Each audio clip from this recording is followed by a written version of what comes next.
Good morning. I'm going to go ahead and take a little bit of time to do some example problems with universal gravitation. The numbers may change throughout. They may be very large, they may be very small. But regardless, the same idea of how we go through the steps is going to be the same, regardless of what the numbers are. And we are going to change up one thing, maybe. It's difficult to be able to calculate very, very large numbers at home. And so we're going to try to leave our answers in terms of G, and we'll understand what that means here in just a second. So let's go ahead and get started. I'm going to be using this paper here to go through the steps on how to solve for these. And so let's start with this first thing. It says, write the equation for the force of gravity between objects. So this right here, you should have watched the video up to this point or by now. And so force of gravity, we want to know what the equation is for that. And then for the constant G. G is a constant which you probably have seen before, or should have seen before. So F of G is equal to big G, which is our constant, M1, which is the first mass, M2, which is the second mass, divided by the distance between those two masses squared. And so what is all this? If we have two objects, let's say that we have the Earth, all right, we'll just call this the Earth, and we'll call this the Moon over here. Right? The Earth has mass, so that would be M1. The Moon has mass, we could call that M2. It doesn't matter which one you call M1 or M2. This could be M1 and this could be M2. It doesn't matter. Okay? So M1, M2. So between these two, there is a distance, right? So distance from the center of mass to the distance between that center of mass. That's the distance. So Earth has mass, that's M1. The Moon has mass, that's M2. The distance between these two is going to be the distance. Okay. So we're going to, in our equation, we're going to multiply the mass 1 times mass 2. So that's the product. We're going to go ahead and multiply these first, and then we're going to divide by the distance. We're going to divide by the distance squared. Divide by the distance squared. And so that is this right here. That's our equation for universal gravitation. Big G, that is a constant. That is a constant, which means that it's never going to change. Now, when we do our answers, and I think for us this year around, it's going to be in terms of G. So we're just going to leave big G. But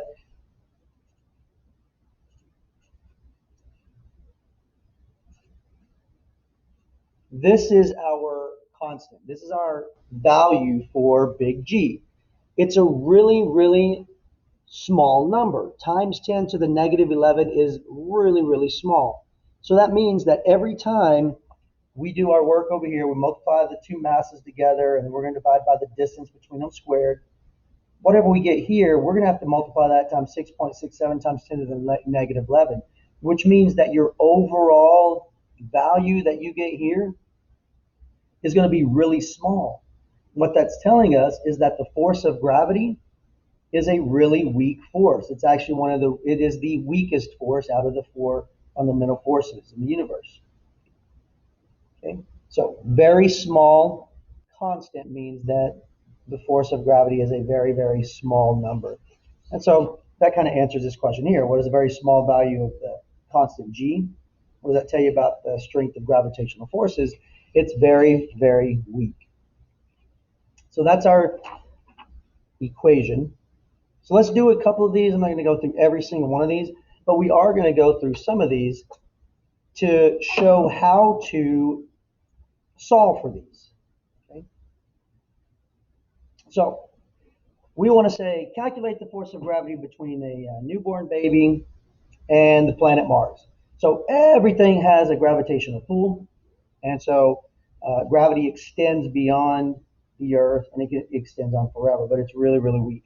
So we have a newborn baby, and so here's our, we have a baby, and then we have the planet Mars over here. This is Mars. So we want to know the force of gravity between the baby and the planet Mars. So Mars has a mass of 6.4 times 10 to the 23 kilograms. And the baby has a mass of 4 kilograms.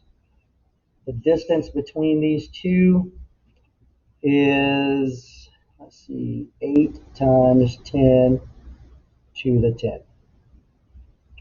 So that's really all we need. If we go back and look at our equation, M1, M2, we need to know those two masses, and we need to know the distance. So we know the mass of Mars, we know the mass of the baby, and we know the distance between the two.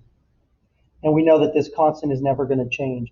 For us, we're going to leave terms in our answer in terms of G, which means that we don't necessarily need to know this value, but it's good to know so you know that the force of gravity is weak. Okay, so now let's write our equation. Our equation is force of gravity is equal to big G, M1, M2, we're going to do the product of those, divided by the distance squared. So now I'm going to rewrite this, but in this time around, I'm going to write in my value. So force of gravity is going to be equal to, we'll leave big G here. We won't worry about that. We'll just bring that down, keep that the same. But we're going to go ahead and plug in our numbers. So for the first mass, we can call it the baby, it doesn't matter. We're going to have 4 kilograms. And we're going to multiply that times the mass of Mars, which is 6.4 times 10 to the 23. That, we're going to multiply those. Okay, we're going to multiply those. And then we're going to divide by the distance between the two, which is 8 times 10 to the 10. So 8 times 10 to the 10. Now, we have to square that, so don't forget to do that. That's one of the biggest reasons people get this wrong is because they forget to square it. So now all we have to do is go ahead and go through the process here. So I'm going to do 6.4 times 10 to the 23 times 4. I multiply the two masses first. Now I'm going to divide by the distance squared. So 8 times 10 to the 10th squared. And I get 400. Normally what you would do is multiply this 400 times this constant G here, and you would see that it's a really small number. But for right now, what we have up at this point is 400 times our constant, which is this capital letter G, which is this 6.67 times 10 to the negative 11. But we're not going to do that. We're going to go ahead and keep this as the big G. So normally what we do is we multiply that times 6.67 times 10 to the negative 11. And you would get 2.67 times 10 to the negative 8, which is really small. And that would make sense because the gravitational pull between these two is not going to be that big. But instead of multiplying it times the gravitational constant, we're just going to leave that constant as that constant. Hopefully that makes sense. Let's look at another one.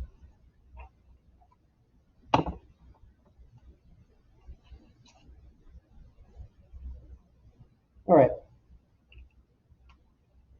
This says, calculate the force of gravity between a newborn baby, which is 4 kilograms, and an obstetrician, which is the doctor, with a mass of 75 kilograms, and their distance is 0.3 meters. So let's go ahead and do that one. So what do we have? We have a baby. Here's our baby. And then we have our doctor over here. Right? So here's a baby. Here's the doctor. The distance between the two, it's going to be exaggerated a little bit, is 0.3 meters. The mass of the baby is 4 kilograms. The mass of the doctor is 75 kilograms. So let's go ahead and calculate the gravitational force between these two. First thing I want to do is look at my equation. Force of gravity is equal to our gravitational constant, mass 1, mass 2, divided by the distance squared. So now we can go ahead and start plugging in our numbers. Force of gravity is going to be equal to, we're going to leave the gravitational constant as is, and we can go ahead and plug in for mass 1. So we're going to do the product of mass 1, which is 4 kilograms, times 75, which is the doctor, divided by the distance between them is 0.3. Well, don't forget to square that. Okay. So now, we'll go through the same process here. We're going to do the product of the masses, so 4 times 75, we get 300. Now we can go ahead and divide by the distance squared, so it was 0.3 squared. And you get 3,333. Normally, we would multiply that times the gravitational constant, which is g. But for now, we can go ahead and write our answer as the 3,333.3 g. Let's leave it like that. To take a step further, we would go ahead and multiply times 6.67 times 10 to the negative 11 to give you a really, really small number. There would be 6 zeros in front of that 2. Right? Just remember, this g is this really small number here, the 6.67 times 10 to the negative 11. We're really leaving it as the product of these two things here, right? We would be multiplying these two things. Okay. We can maybe look at one more. And again, these are all kind of the same here. If we wanted to know, calculate the gravitational force between Earth and the Moon. Let's try that. So we have the Earth, we have the Moon. The Earth the Earth has a mass of 6 times 10 to the 24 kilograms. The Moon has a mass of 7.4 times 10 to the 22nd kilograms. Both very large numbers. The distance between the two, average Earth-Moon distance is 3.8 times 10 to the 8 meters. So let's go ahead and solve for this. It's going to be the same exact thing. Force of gravity is equal to constant big G. We're going to do the product of the masses, so m1 times m2, and we're going to divide by the distance squared.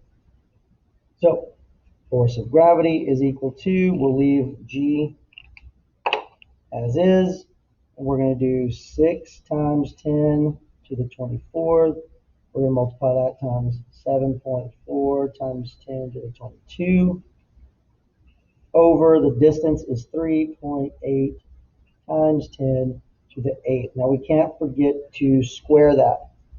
So these are really, really large numbers. You may not be working with numbers that are large like this, but the idea is still the same. You may not have scientific notation at 6 times 10 to the 24. You may just have 6. You may not have 7.4 times 10 to the 22. You may just have 7.4. Okay. Anyway, we're going to go ahead and multiply these first.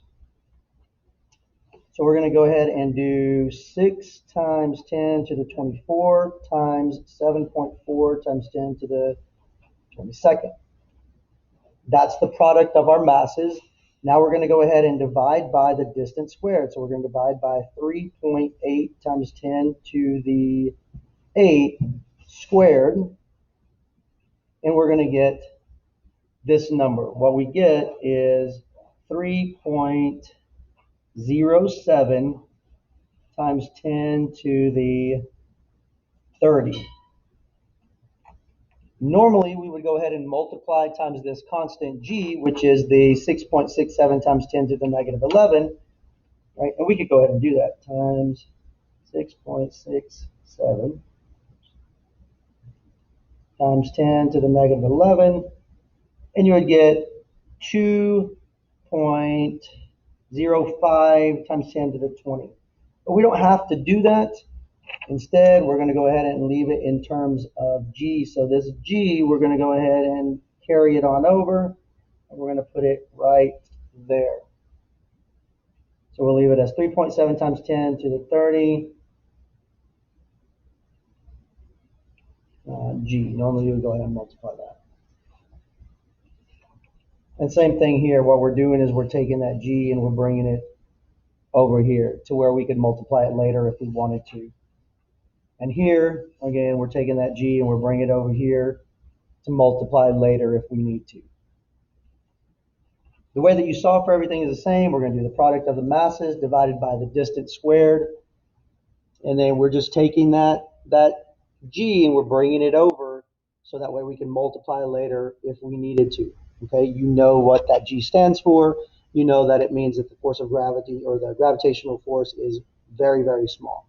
Okay, so anyway, use those ideas, use those concepts to be able to solve for any of your problems dealing with universal gravitation. That's it.